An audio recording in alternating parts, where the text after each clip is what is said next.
Good evening, Facebook, YouTube, and Twitter. This is Rich again, back for your third and final video blog of the night for Thursday, September 10th, 2015, around 7:42 in the evening in Billerica, Massachusetts. Still raining out.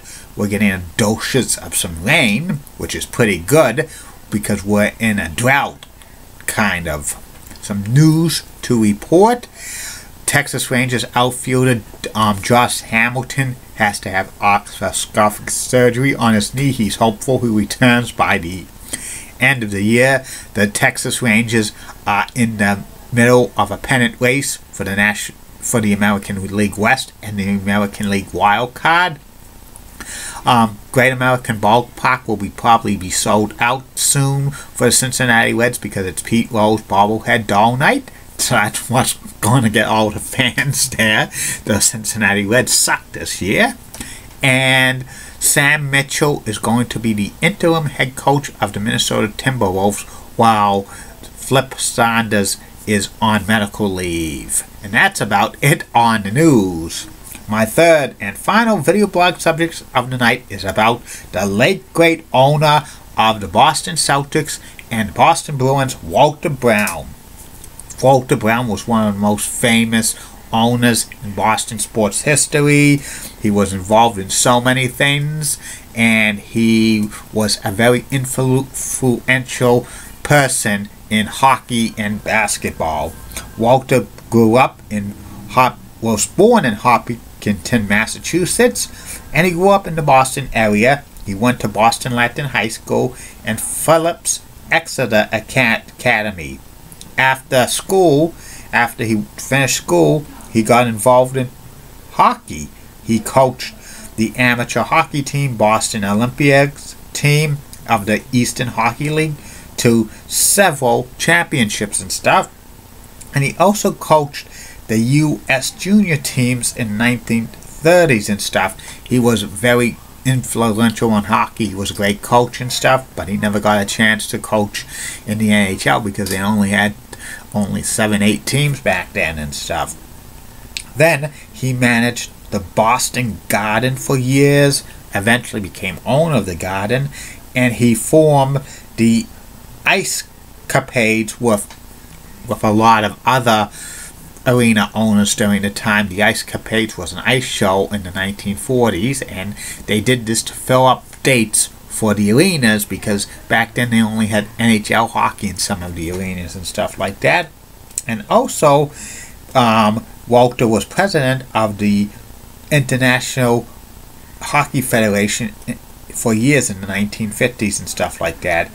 And for 23 years, Walter was the CEO of the Boston Athletic Association, which runs the Boston Marathon, so he's had a hand in that and stuff. And also in 1946, Walter Brown was one of the founding fathers of the BAA, the Basketball Association of America, which was a forerunner of the NBA, and he also founded and owned the Boston Celtics. And the basketball league was for several cities just to fill up the arenas for dates because back then they didn't have too much ice NHL stuff and college basketball wasn't big, so they had concerts and maybe professional wrestling and stuff like that. And the Boston Celtics were like a powerhouse while Walter Brown owned it. And in 1951, the Boston Bruins were struggling financially and stuff like that. They were cash-strapped. They almost went into bankruptcy. Since Walter Brown owned the Boston Garden and the Boston Celtics, he bought the Bruins and stuff and made them profitable again and stuff like that. Walter Brown was very, very respected. He was voted into the Hockey Hall of Fame, the Pro Basketball Hall of Fame, and the IIHF Hall of Fame. Walter Brown passed away in 1964 at the age of 59. He died so young and stuff. Once he passed away, the Boston Celtics retired at #1 in his honor because he was the most important person in the franchise history. He founded the Boston Celtics and stuff like that. After Walter Brown's passing, a lot of organizations and stuff named Walter Brown stuff. For many years, the Boston University hockey team played at Walter Brown Arena, which was a small rink for many years. It's still used for the BU women's hockey team and stuff like that. And Walter Brown's probably one of the most influential people in Boston sports history and stuff. And he was a great guy. That's about it on Walter Brown. And that's about it on these video blogs for tonight. These are getting to be more and more popular now, more views and stuff. People are getting to love them. I love doing them, three a day. And tomorrow, you're going to get 3 more. First video blog will be the top 10 places, best places to get a sub, a sandwich, stuff. Tell you about that. Second video blog, tell you about the new seeding this new seeding for the NBA playoff thing, about best records, tell you about how I feel about that.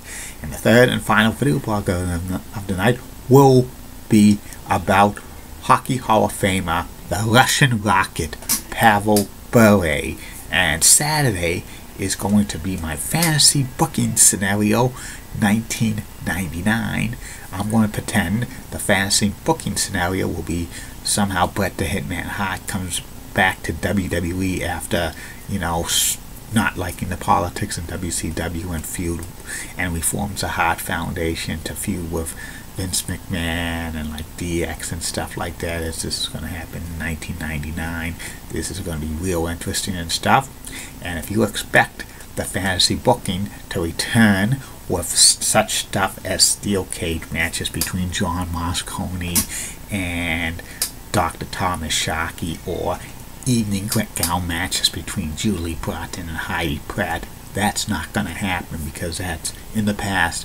These fantasy booking scenarios were in the world of sports entertainment, professional wrestling. And keep calm, everybody. And I'm a Julie Broughton guy. Molly Rosenblatt, a Fox 35 rocks and has nice legs. Elizabeth Hutt is so stunning. Amy Swansea, a wish 2 rocks.